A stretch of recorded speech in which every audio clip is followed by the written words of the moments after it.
Bueno, ya que vimos los conceptos de desplazamiento virtual y trabajo virtual, podemos enunciar el principio del trabajo virtual. Este principio nos dice, literalmente lo voy a leer y lo voy a explicar posteriormente, que un sistema esclerónomo, recordemos que un sistema esclerónomo es aquel cuyas restricciones son invariantes en el tiempo, inicialmente en reposo, afectado por restricciones bidireccionales, o sea que no realizan trabajo, por eso escribí aquí workless, se encuentra en equilibrio estático si y solo si el trabajo virtual realizado por las fuerzas aplicadas o las fuerzas externas a lo largo de cualquier desplazamiento virtual que se adhiera o adherido a las restricciones sea nulo, ¿no? O sea que sea cero, eso es lo que quiere decir.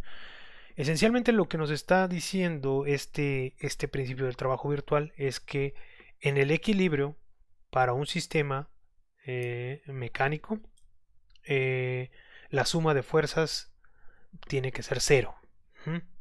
Si la suma de fuerzas no es cero, entonces el sistema no va a estar en equilibrio. Esto se deduce directamente de la aplicación o de lo que encontramos del concepto de trabajo virtual y del hecho de que las restricciones bidireccionales no realizan trabajo sobre los desplazamientos virtuales que se adhieran a las restricciones mismas. Entonces vamos a explicar esto y vamos a ver cómo se deduce este principio. La condición para el equilibrio estático del sistema esclerónomo n partículas, ¿sí?, es que la suma de fuerzas va a ser igual a cero. Uh-huh. eh, entonces, partiendo de esa idea, ¿no? Eh, si la suma de fuerzas no es igual a cero, bueno, pues ya sabemos que no está en un equilibrio estático, ¿no? O sea, lo que nos va a dar el principio del trabajo virtual son las condiciones sobre el sistema para que se cumpla esto, ¿no? Entonces asumimos que la suma de fuerzas es cero, ¿no? Empezamos con esa parte. Lo podemos hacer en un sentido y en otro sentido. No lo voy a hacer como una demostración formal porque cuando se dice que es un sí, solo sí, es una condición necesaria y suficiente.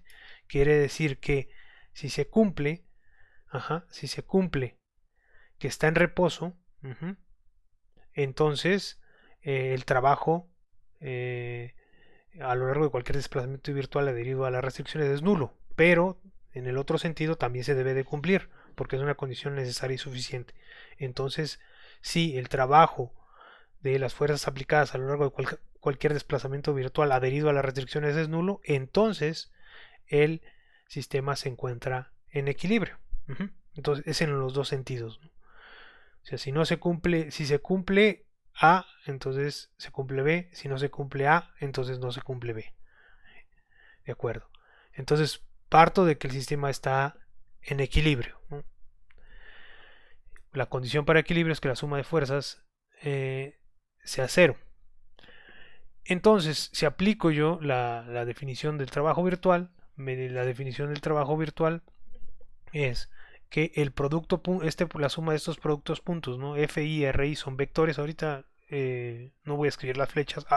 Se tiene que aclarar nada más que como es por el número de partículas, entonces estas F, I, estas R, I son vectores, ¿no? Tres dimensionales, ¿no? Estos F, I, ¿no?, nada más para que quede claro, y R, I son vectores tres dimensionales. El producto punto con el vector de desplazamientos virtuales delta RI, ¿no? Delta RI también es un vector tres dimensional, ¿no? Entonces todos estos son vectores, estos son vectores. Entonces el producto punto de esto que está aquí, de la suma que está aquí, por el vector de desplazamientos virtuales, ¿no?, lo podemos escribir aquí. Podemos abrir el producto punto, ¿no?, por propiedad del producto punto y de la suma, lo podemos escribir así. Entonces ya sabemos por el resultado del video pasado que el trabajo realizado por las fuerzas de restricción a lo largo de desplazamientos virtuales que se adhieren a esas restricciones es cero. Entonces esto que está aquí va a ser cero, ¿no? Así como lo escribí acá.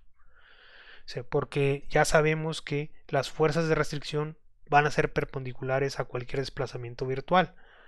Aquí escribí la palabra reversible. Lo único que quiere decir es que digamos, no hay un borde, por así decirlo, que esté la masa y una vez yo le doy un desplazamiento virtual, se cae la masa o cambia la estructura del sistema de tal manera que yo ya no me puedo regresar por el mismo camino a la misma posición, ¿no? Eso es, nada más lo estoy aclarando aquí con la palabra reversible. No, no lo había dicho en los otros videos, pero todos los desplazamientos virtuales que estamos considerando son desplazamientos virtuales reversibles.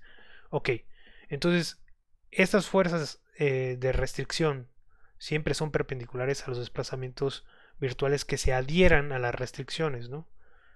Entonces, si son perpendiculares, esto es cero, ¿no? Esto es cero, y nos va a quedar simplemente que el producto punto de las fuerzas Fi con el vector de desplazamientos virtuales delta RI va a tener que ser cero. Entonces tiene que ser cero esto. Si está en equilibrio, entonces el trabajo virtual es cero. ¿Estas FI cuáles son? ¿No? Aclarando, FI, nada más para que quede claro, FI son fuerzas externas, ¿no? O fuerzas aplicadas. Fuerzas que no son fuerzas de restricción, ¿no? No son fuerzas internas del sistema, sino son fuerzas debidas a un resorte, a la gravedad, a un agente externo al sistema. Ujú. En ese sentido, ¿no? Y las RI pues son las fuerzas que mantienen la geometría del sistema, que son las fuerzas que llamamos de restricción. Entonces, esto que estamos concluyendo es muy importante porque quiere decir que si partimos del hecho de que estamos en reposo, obtenemos que también el trabajo virtual realizado por las fuerzas externas a lo largo de los desplazamientos virtuales, que estos desplazamientos virtuales se adhieren a las restricciones, ¿sí? Entonces ese trabajo virtual es cero. Entonces si nosotros revisamos la condición para que el trabajo virtual sea cero en el otro sentido, si se cumple esto, entonces vamos a regresar a esto de acá, ¿no? Este es un sí y solo sí.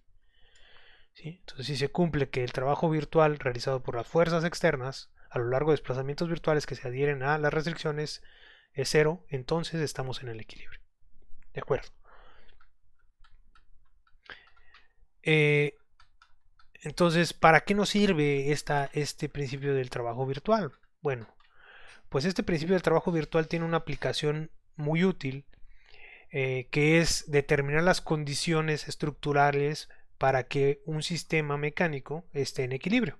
Cuando me refiero a condiciones estructurales es, por ejemplo, ángulos, posiciones, distancias geométricas de las diferentes masas dentro del sistema, de tal manera que nos aseguren que el trabajo de cualquier suma de fuerzas que estén afectando el sistema va a ser cero sobre un desplazamiento virtual posible, ¿no? O admisible.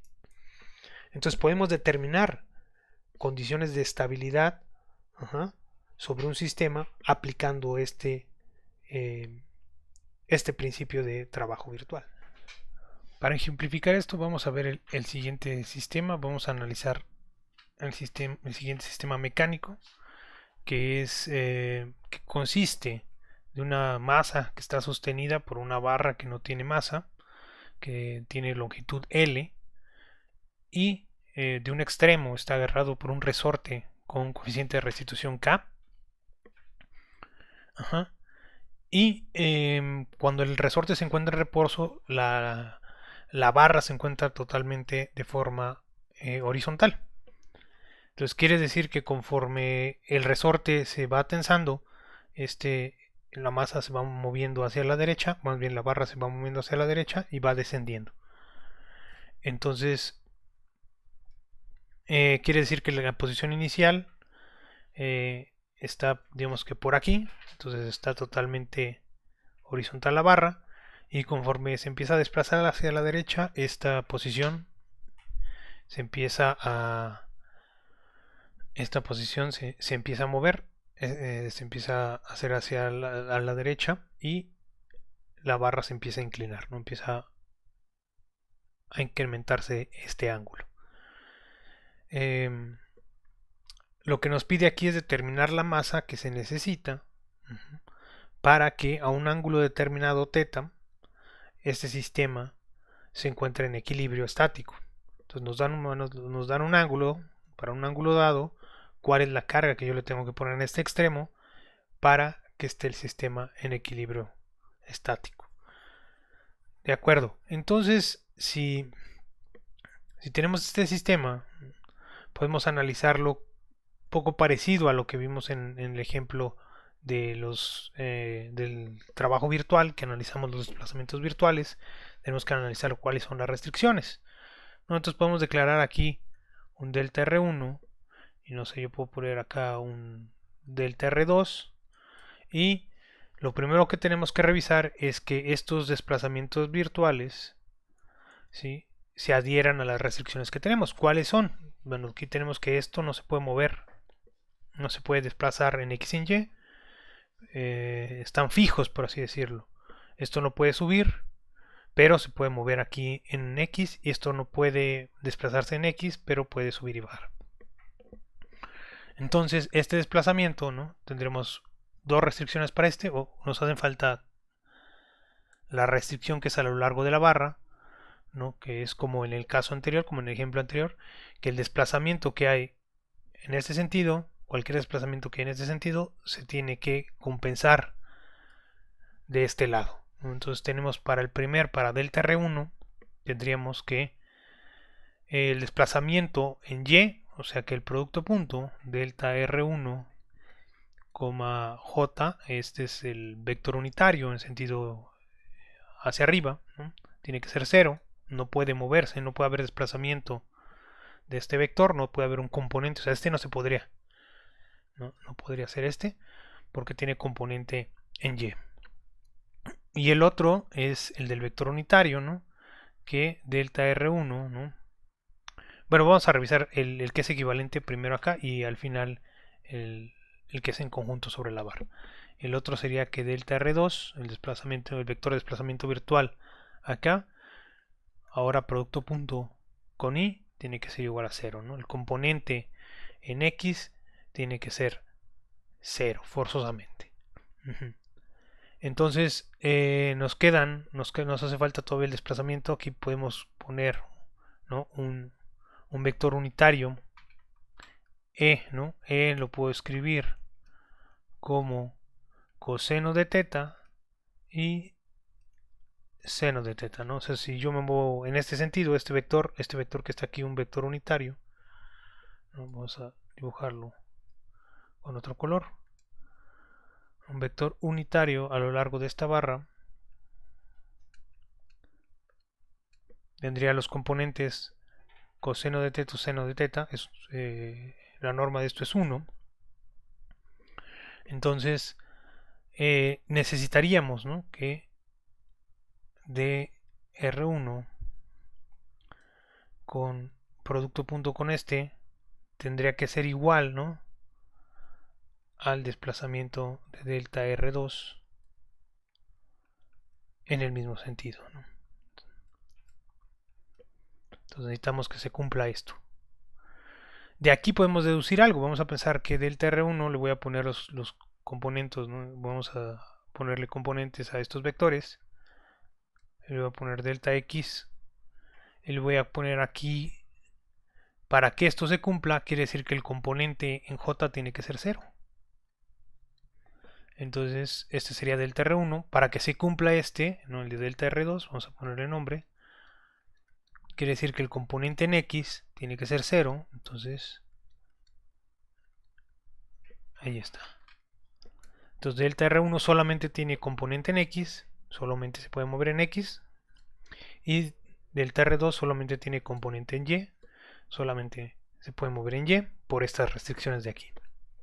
Y ahora nos falta revisar esta.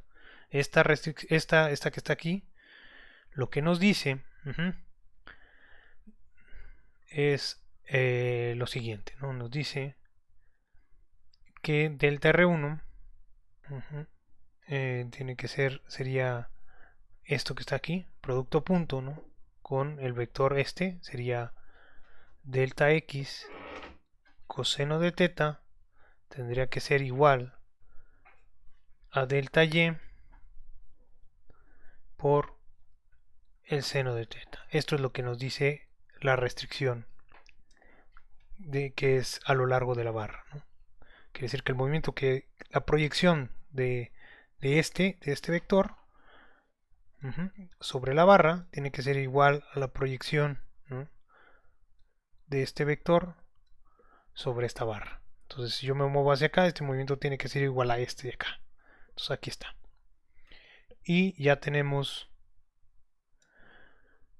lo que tienen que satisfacer los desplazamientos virtuales para que estén adheridos a las restricciones. Ok, entonces ya tenemos la primera parte. La segunda parte es escribir la ecuación del trabajo virtual. Vamos a usar otro color. ¿Cuáles son la ecuación del trabajo virtual? Nos dice, bueno, primero hay que recordar que el trabajo virtual realizado por por las fuerzas de restricción, es igual a cero. ¿Sí? Las fuerzas de restricción no hacen trabajo virtual sobre desplazamientos virtuales que se adhieran a estas restricciones. Entonces, el término de R no va a aparecer, la R mayúscula no aparece, solamente nos vamos a enfocar a las fuerzas externas, que serían, ¿cuáles serían en este caso? Sería la fuerza del resorte y la fuerza debida a la gravedad sobre esta masa, ¿no? Entonces tendríamos dos fuerzas, ¿no? Vamos a poner F1,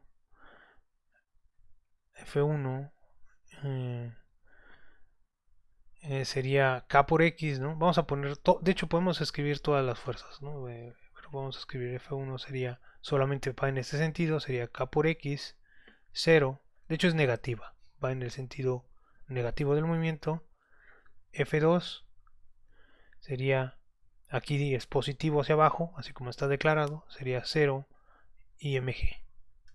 ¿De acuerdo? Entonces tendríamos la suma, ¿no?, de F1 con el desplazamiento en R1, este es F1, son vectores, vamos a escribirlo, más el producto punto de F2, el vector F2, con el desplazamiento R2, ¿no? Entonces tendremos que hacer este por este de acá, más este por este de acá. ¿Qué nos va a dar eso? Nos va a dar menos K por X, por delta X, ¿de acuerdo? Más sería mg por delta y. Y esto por el principio de el trabajo virtual es igual a cero. ¿Sí? Estamos asumiendo o estamos considerando lo que nos dice aquí, que dice que se encuentre en equilibrio. Si se encuentra en equilibrio, entonces el trabajo virtual realizado por las fuerzas externas o por las fuerzas aplicadas es igual a cero. Entonces, esta es la otra ecuación que tenemos. Entonces de aquí ya podemos prácticamente resolver el, el problema. Entonces, ¿cómo resolvemos de aquí directamente ya? Aquí claramente ya está m, entonces nos falta expresar x, el desplazamiento virtual en x y el desplazamiento virtual en y en función de teta. Entonces de esta ecuación que está aquí podemos escribir, ¿no? Podemos despejar delta x entre delta y, la razón entre los dos desplazamientos, igual a seno de teta entre coseno de teta tangente de teta. Entonces yo puedo usar esta expresión que está aquí acá. Entonces si yo divido toda esta ecuación entre delta y, bueno, o esta parte entre delta y esta parte entre delta y, pues voy a obtener otra ecuación que va a ser menos k por x, delta x entre delta y es tangente de teta más mg igual a 0. Y de aquí yo ya puedo despejar m como k por x entre g por tangente de teta. Todavía nos hace falta expresar x en función de teta, pero eso lo podemos ver desde la parte geométrica. Nada más hay que analizar con cuidado esta parte, porque dice que cuando está el resorte en reposo, la posición de x es 0 y la barra está totalmente horizontal. Quiere decir que cuando el ángulo es 0, la posición de x es 0 y conforme se va moviendo x en el sentido positivo, el ángulo va disminuyendo. Digo disminuyendo porque el ángulo es negativo. Entonces x es L por 1 menos coseno de teta, porque el coseno de teta es la proyección de esto sobre lo que está aquí, pero conforme se va moviendo hacia la derecha, x, conforme se va incrementando x, el ángulo va decreciendo. Entonces, en el sentido negativo, coseno de algo negativo da algo negativo, por esto da positivo. Entonces, y además, cuando teta vale 0, coseno de 0 es 1, 1 menos 1 es 0. Entonces, esto, ¿no?, sería la expresión para x. La expresión para y, pues, aunque no la necesitamos, podemos calcular que es la proyección de L en esta parte. Ese es directamente el seno, ¿no? L seno de teta. Entonces ya nada más sustituyo esta acá.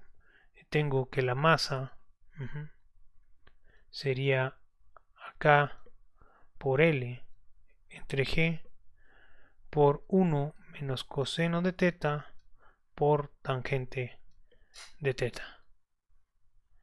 Y ya terminé, ¿no? Esto lo puedo escribir de otra manera. Si hago la multiplicación aquí, podría tener tangente de teta menos seno de teta, ¿no? Perdón, sí, tangente de teta menos seno de teta es lo mismo. Entonces, ya terminé. Entonces, podemos recapitular brevemente para resolver esto. El primer paso, pues, es encontrar las condiciones sobre los desplazamientos del TRI que se adhieran o que respeten las restricciones.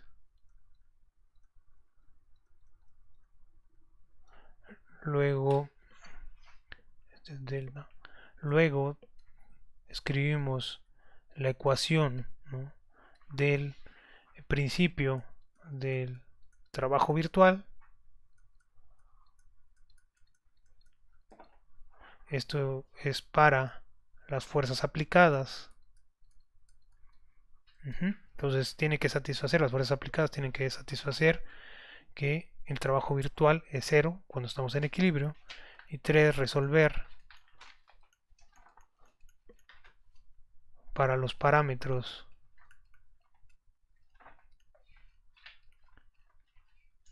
dados. En nuestro ejemplo, pues fue para la masa. Entonces ya, y como ven es mucho más sencillo que hacer el análisis con las fuerzas que conectan, por ejemplo, las fuerzas de restricción. No tuvimos que hacer nada de esa parte.